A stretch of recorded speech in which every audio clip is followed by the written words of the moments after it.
Washington leaders complain a lot about a lack of affordable housing, and I think there's good reason for that. We have a lack of affordable housing in Washington state, and we have a lack of affordable housing for the working class in this state. Home prices are insane. So many Washingtonians are being priced out of the dream of home ownership. But at the same time that politicians in Washington state complain about that, they are over-regulating the building industry in a way that makes it less affordable to build affordable housing. Let's get to it in our segment, Unbelievable. We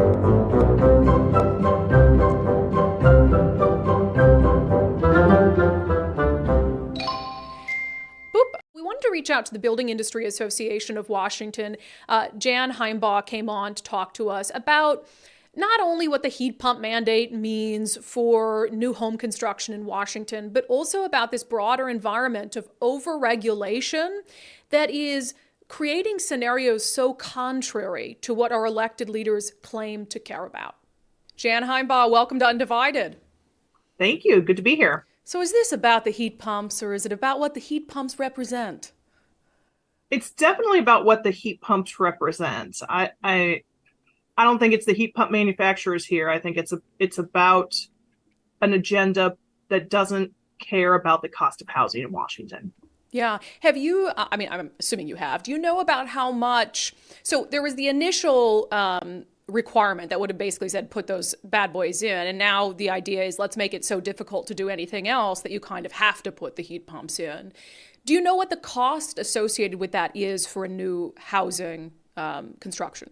Our estimate on a fully electric home is what they want is about $9,000, give or take, and that's assuming you can actually get a heat pump, because we have supply chain issues across the country on all this stuff. It assumes that the electrical capacity for the home is there. And then if you're going to use natural gas to put a natural gas stove in to cook your food, so, roast a poblano or something, it's about $30,000.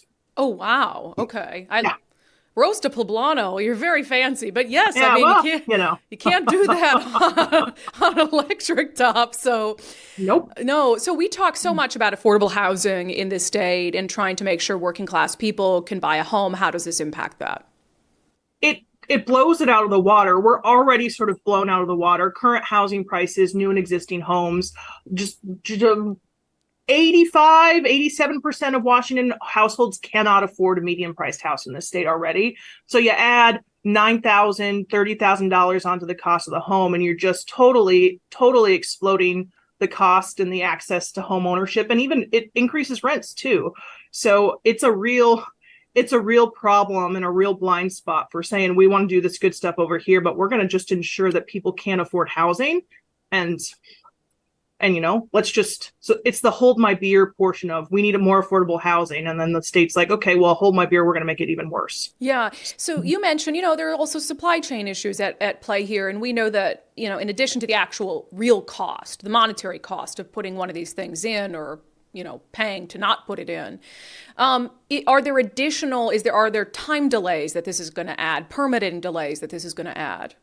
I'm sure there's time delays this is going to add. Our permitting delays in the state are already sort of all over the map, problematic. On average, add $30,000 to the cost of a home. An increased requirements mean inspections take longer because there's more things to check and more things to tack on. The other thing at play right now is interest is higher than it was a couple years ago. And so 8%, 7.5% interest is about 2.5 times the cost of the initial cost over the life of a mortgage. So you add $1,000 on to the cost of a house, that's really $2,500. So you're adding $30,000 on, it's 2.5 times that over the cost. So it's just like this compounding factor. We've got supply chain issues. We've got transformer supply issues. It's not just about the heat pumps. It's about transformers and transformers in neighborhoods. Some of them can, now provide energy for 6 to 9 houses. You do this in all electric houses, and now you're maybe powering 2 houses with a transformer, and so you need more transformers. We've had a transformer supply issue, so there's like a lot of down ticket or down sort of stream issues that come into like getting houses built in an affordable way so we can house the people of our state. Yeah, is there any recourse left on this for you guys? So, the legislature has ultimate power here. They do have the power to tell the building code council to do something different. We will be pushing that. We'll be asking for not implementing this code. We'll be asking to just go to the model 2024 code. Our state does this wild mashup of a little bit of the national model code and a little bit of our own little flavor of nonsense. If we just went to the 2024 code, our builders could be easily eligible for tax refunds and tax rebates. It still gets us to our energy efficiency goals in our state, but in new construction, not overall, but just gets us to the goals that we've said we wanted, but in an easier, better pathway, a more affordable pathway. So we'll be asking for that. But then there's also sort of the fact that this doesn't comply with federal law when it comes to EPCA or the Environmental Policy and Conservation Act federally, does not comply. So there is also possible legal recourse that we will be discussing. And, this was just adopted last week. So we've got to go through sort of crossing our T's and dotting our I's and making sure that everything is in play. But we are considering all of our options, whether they're administrative, legislative, or legal. Yeah, and I'll just end with this because we talk a lot on this show about sort of, you've got one party rule and then all these systems and appointees and stuff that were all appointed by the same governor over 11 years, almost 12 years. I mean, the Building Code Council is a bunch of Inslee appointees, with the exception of 2 people, right, who the trades want on there. So I guess if you've got a bunch of Inslee appointees and then a Democrat-controlled House and Senate, it seems like they wouldn't be inclined to overrule something that council has put in place. Or am I misreading that? I think it's going to be a difficult road to hoe, but I think it's time for folks to put their money where their mouth is. We have a housing crisis in this state.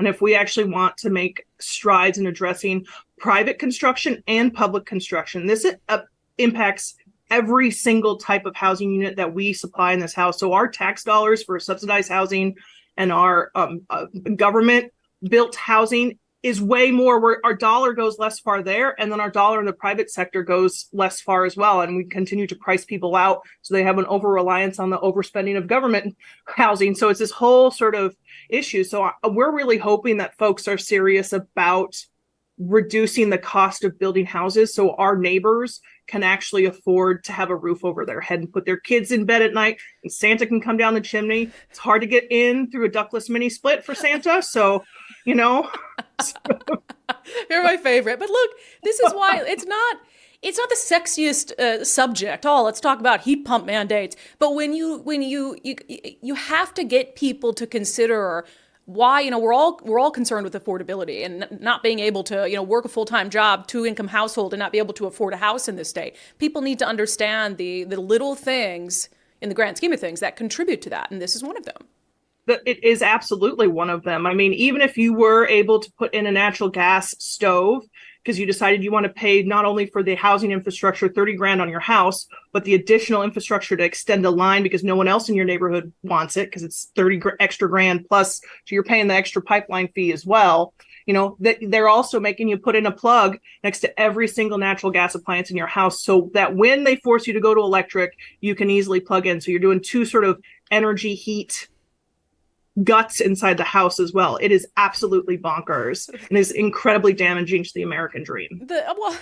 You know what? As an American, I have every damn right to roast a poblano on my gas stove without paying $30,000 plus for it, Jan. That's right. That's an expensive poblano. People need to eat, and people need to heat their homes. We haven't even talked about the fact of backup energy for our friends in Eastern Washington who do have cold snaps and the power goes out. And how do you have backup heat to keep people alive in the winter or people cool in the summer? And these are real issues that are just completely been swept under the rug in addition to the costs. Standards of living is going to go down, and we are going to hurt the people of Washington. Yeah, we laugh about it so we don't cry, because it is absurd. Right. It's big government at its worst. Jan, we really appreciate you guys coming on and explaining this to us in a way that's easy to understand and also fun. And we'll have you back on as this sort of progresses throughout the legislative session.